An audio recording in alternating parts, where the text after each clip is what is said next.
Everyone, আমি সোমা কলকাতা থেকে। আর তোমাদের জন্য নিয়ে চলে এসেছি আজকে আরেকটা নিউ ব্লগ। আর আজকেও কিন্তু একটা ট্রাভেল রিলেটেড ব্লগ, যেটাতে আমি শেয়ার করতে চলেছি আমরা কাজিরাঙাতে কোন গেস্ট হাউস কিংবা হোমস্টেতে ছিলাম। আমি জানি অনেকটাই লেট হয়ে গেল, আমরা অনেক দিন আগেই গেছিলাম কাজিরাঙায়, তবুও আমার কাছে ভিডিওগুলো স্টোর ছিল, তো আমার মনে হলো তোমাদের সাথে শেয়ার করলে যদি তোমাদের কোনো হেল্প হয়।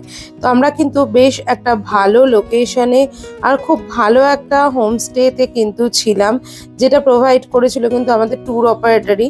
আমরা যেহেতু ট্যুরের সাথেই গেছিলাম, মিনস আমরা প্ল্যানিং করেছিলাম, তো উনি আমাদেরকে জাস্ট অ্যারেঞ্জ করে দিয়েছিলেন। অরুণাচল প্রদেশ ট্যুরে আমাদের প্রত্যেকটা হোটেলই কিন্তু উনি খুব ভালো দিয়েছেন, যেগুলো রিভিউ আর হোটেল ডিটেলস কিন্তু আমি আগেই আমার চ্যানেল পেজে শেয়ার করেছি। তোমরা অনেক ভালোবাসা দিয়েছো সেই ভিডিওগুলোতে।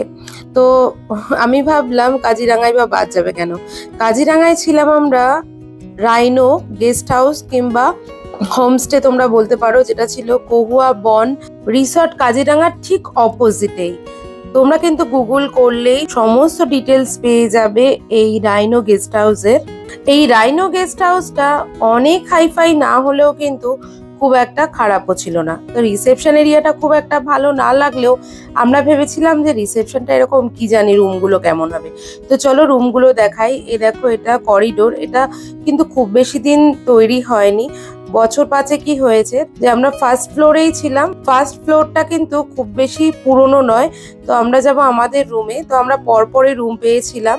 তো দেখাচ্ছি দাঁড়াও তোমাদের রুমটা কিন্তু বেশ পছন্দই আমার হয়েছিল। তো ঢুকেই কিন্তু ওয়াশরুম, সাথেই একটা বিগ সাইজের বেডরুম।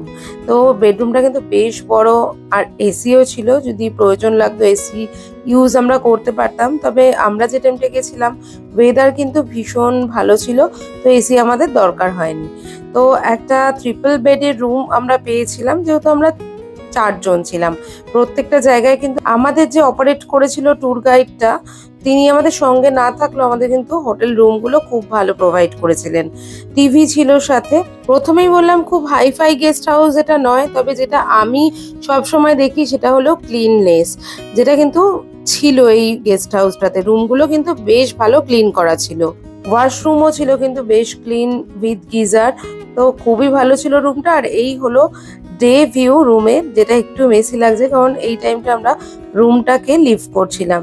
তো এই দেখো বাড়িটা খুব সুন্দর, এমনিতেও কাজিরাঙা পুরোটাই এত গ্রিন, খুব ভালো লাগে। যেটা একটা জাস্ট পাড়ার মধ্যে বলবো না, গ্রামের মধ্যে। এখান থেকে জঙ্গল সাফারি সমস্ত অ্যারেঞ্জ কিন্তু এখান থেকেই করেছিলাম আমরা।